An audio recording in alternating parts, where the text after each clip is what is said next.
فاسألوا أهل الذكر إن كنتم لا تعلمون۔ سر کیا حال ہے؟ ٹھیک ہے، سب خیریت ہے؟ سر میرا نام سیف اللہ ہے اور میں لاہور کا رہنے والا ہوں۔ اور سر یہ پوچھنا تھا، کیا جب انسان فوت ہو جاتا ہے اس کے بعد جو ختم کرایا جاتا ہے کیا یہ جائز ہے؟ وعلیکم السلام ورحمۃ اللہ وبرکاتہ۔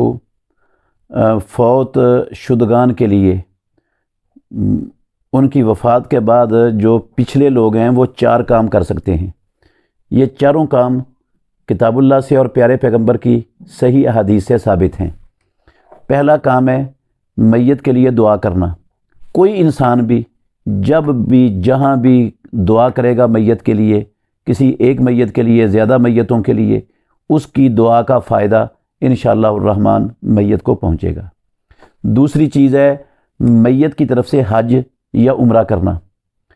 تو حج عمرہ کرنے والا جو میت کی طرف سے کر رہا ہے اس پر لازم ہے کہ پہلے اس نے اپنا حج عمرہ کیا ہوا ہو۔ جس نے اپنا حج عمرہ کیا ہوا ہے وہ فوت شدگان کی طرف سے کسی فوت شدہ کی طرف سے حج یا عمرہ کرے گا تو اس کا ثواب اور فائدہ انشاءاللہ میت کو ملے گا۔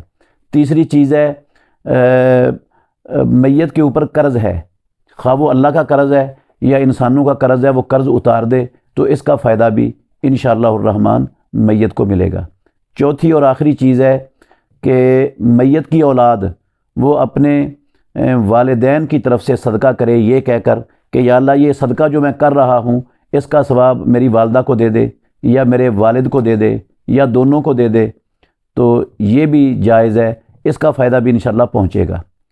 ان 4 چیزوں کے علاوہ پچھلوں کی طرف سے سپیشل میت کو ثواب پہنچانے کے لیے کوئی اور کام کرنا، کوئی اور عبادت کرنا، نیکی کرنا، وہ رسول مکرم صلی اللہ علیہ وسلم سے بھی ثابت نہیں، صحابہ سے بھی ثابت نہیں، اور کتاب اللہ سے بھی اس کا کوئی نام و نشان ہمیں نہیں ملتا ہے۔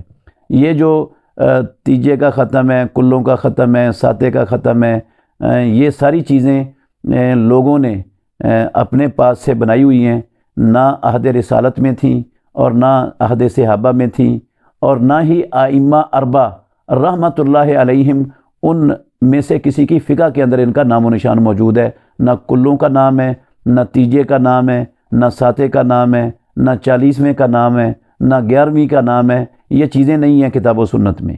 اس لیے ہمیں صرف اسی پر اکتفا کرنا چاہیے جو کتاب اللہ سے اور سنت رسول اللہ صلی اللہ علیہ وسلم سے ثابت ہے، کیونکہ دین ان 2 چیزوں میں مکمل ہو چکا ہے۔ اللہ تعالی ہمیں سمجھنے کی اور عمل کرنے کی توفیق دے۔